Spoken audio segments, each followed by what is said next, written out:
क्या किया? नीलू ने चिड़िया को पकड़ लिया। ची ची चिड़िया शोर मचाने लगी। क्या करने लगे? कैसे? ची ची करके। कैसे? ची ची करके। चिड़िया ची ची करके शोर मचाने लगी। नीलू ने चिड़िया को छोड़ दिया, उसे खूब जोर से पकड़ लिया। चिड़िया के कुछ पंख जो था ना वो टूट भी गया। कैसे? चिड़िया को पकड़ने से पंख टूटता है ना, पंख टूट गया और चिड़िया भी थरथराने लगी। पकड़ा जाता है तो डरता है ना, इससे चिड़िया में डर गई चिड़िया। नीलू घबरा गई। क्या हुआ? वो घबरा गई कि चिड़िया को क्या हो गया।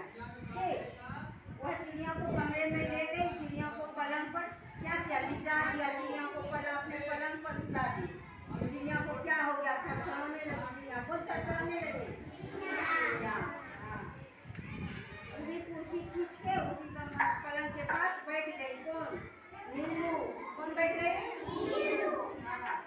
फिर क्या हुआ? नीलू उदास भी हो गई कि चिड़िया को क्या हो गया। काय की थरथर कर रही थी ना, उसको बुखार आ गया था। क्या आ गया था? बुखार आ गया था। फिर नीलू अपने मम्मी को कहती है, मम्मी देखो इसको क्या हो गया, डॉक्टर को बुला दो, उसको दिखाएंगे। ठीक ना?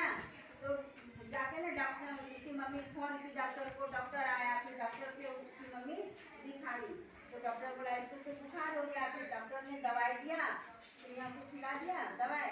उसके बाद चिड़िया फिर ठीक हो गई, चिड़िया हो गई।